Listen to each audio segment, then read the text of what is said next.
On continue, toujours avec l'EICMA 2025 pour vérifier de nouveaux modèles, pour aller voir s'il y a du changement, s'il y a des belles choses, et il y en a. La marque CF Moto change légèrement de ton.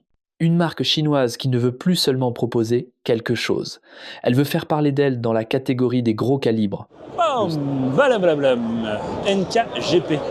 Ça doit être le 650, si je dis pas de bêtises, ou un 800, 675. C'est beau, hein. C'est un roadster pour aller faire de la piste.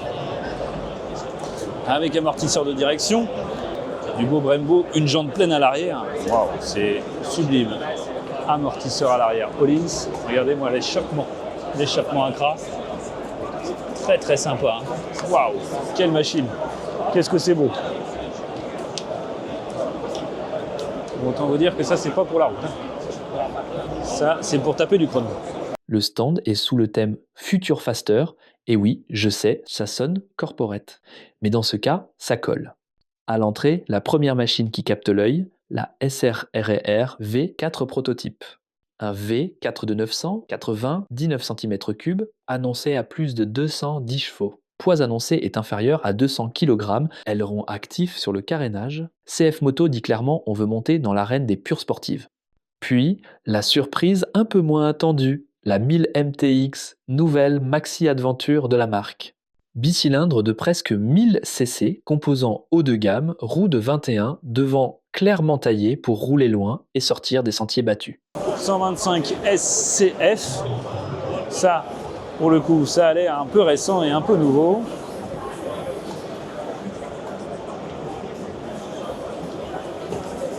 Ah, ils ont mis du scoot là, ils ont fait du scoot. Le AE7 Pro, scoot, la gamme électrique de chez CF Moto.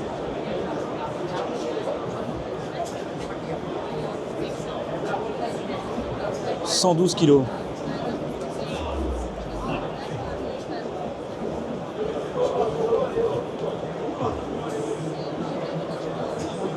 Et là, on a quoi? Une AE8 Max. Ouais. Là, tiens.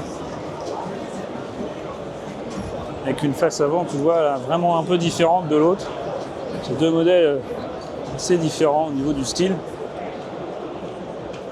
Autour, on retrouve les gammes plus grand public de CF Moto, Naked, Sportive, Scooters, mais l'accent est mis sur l'innovation, sur la montée en gamme. Le message est, ici on affine, on muscle, on veut rivaliser. Ce qui rend ce stand intéressant pour nous, amateurs de moto et créateurs de contenu. Hop, abonne-toi, c'est hyper important pour que les marques me fassent confiance et que je puisse continuer toute l'année à faire des essais moto. Like et partage, histoire de rentabiliser ce voyage qui m'a coûté une réflexion moteur. Merci pour le soutien, t'assure. On voit un constructeur en pleine trajectoire d'évolution. On capte le contraste entre ce qu'il était et ce qu'il veut devenir. Ah, là, c'est la 800 MT-ES. Qu'est-ce que ça veut dire, ES? Qu'est-ce qu'ils ont changé? 19 litres de réservoir, 231 kg, 825 mm la hauteur de selle. Ah, peut-être la suspension électronique qui est sur ce modèle. C'est sûrement ça. Vous voyez? Freinage chez Rijuan. Très joli sabot moteur. Mais ouais, je pense que c'est ça. Ce qui fait la grosse différence, c'est la suspension électronique.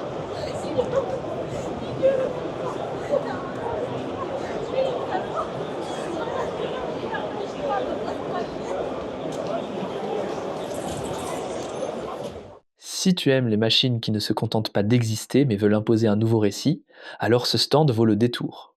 C'était Antonin pour Antonin ATB. Si tu